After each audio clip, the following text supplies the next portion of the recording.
Garnitz ist hier ein ganz kleines Örtchen an der Elbe, 9 Haushalte.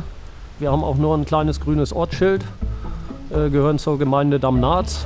Ist ja eigentlich der schönste Punkt an der Elbe. Hier machen andere Leute Urlaub. Wir haben sogar einen hofeigenen Strand.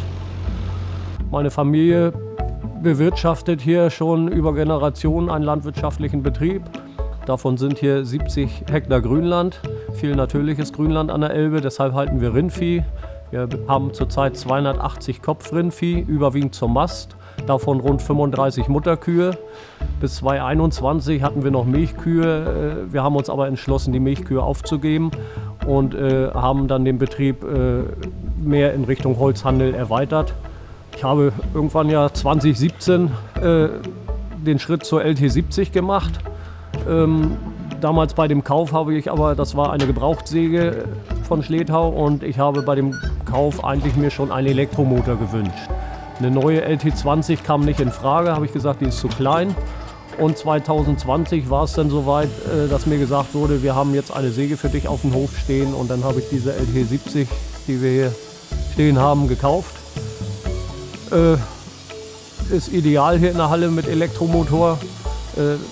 Wesentlich leiser die ganze Geschichte. Man braucht kein Diesel mehr ranschleppen, keine Abgase mehr. Für Stationärsägen ideal die Säge. Ja, wir hatten eine selbstgebaute Verlängerung noch dran, weil irgendwann wird ja der Wunsch immer größer, längeres Holz zu sägen. Der eine oder andere Bauauftrag verlangt das. Mit Durchschieben bei Stationär, irgendwann hat man keine Lust mehr. Wir haben erst selbst gebaut.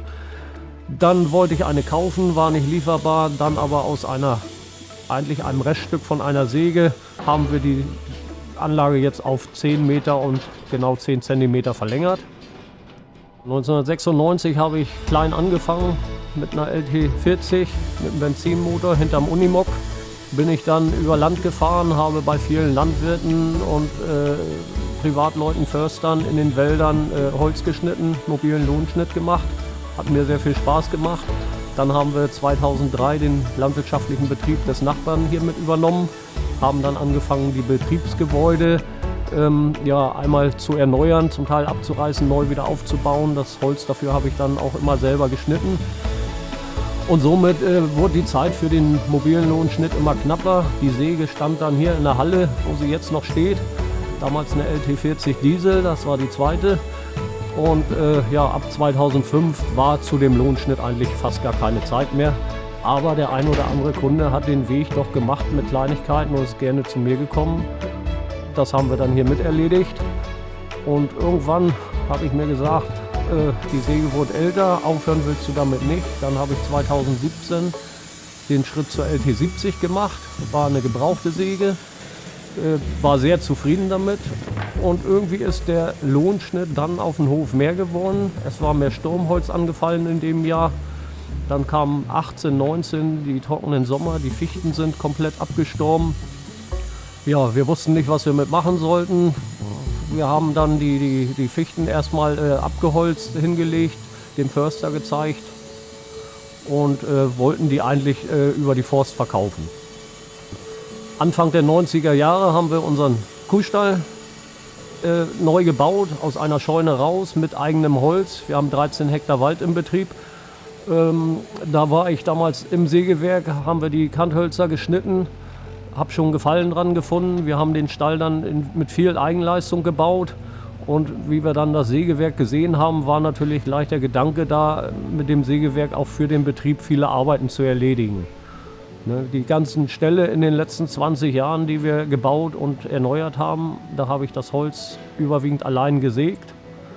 Wir haben Zaunmaterial gesägt oder für Paletten. Das Holz wird bei uns meistens zweimal genutzt. Wenn es nach 20 Jahren Nutzung für Landwirtschaft ausgedient hat, wird es in Meterenden geschnitten und zuletzt verheizt.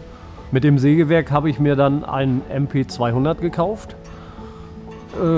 wo wir die erste Zeit erstmal nur ein bisschen gespielt haben, mal Bretter von 2 Seiten in eins bearbeitet haben. Ja, dann wurde so ein bisschen mehr daraus. Wir haben aus einem Tischlereibetrieb hier Maschinen bekommen.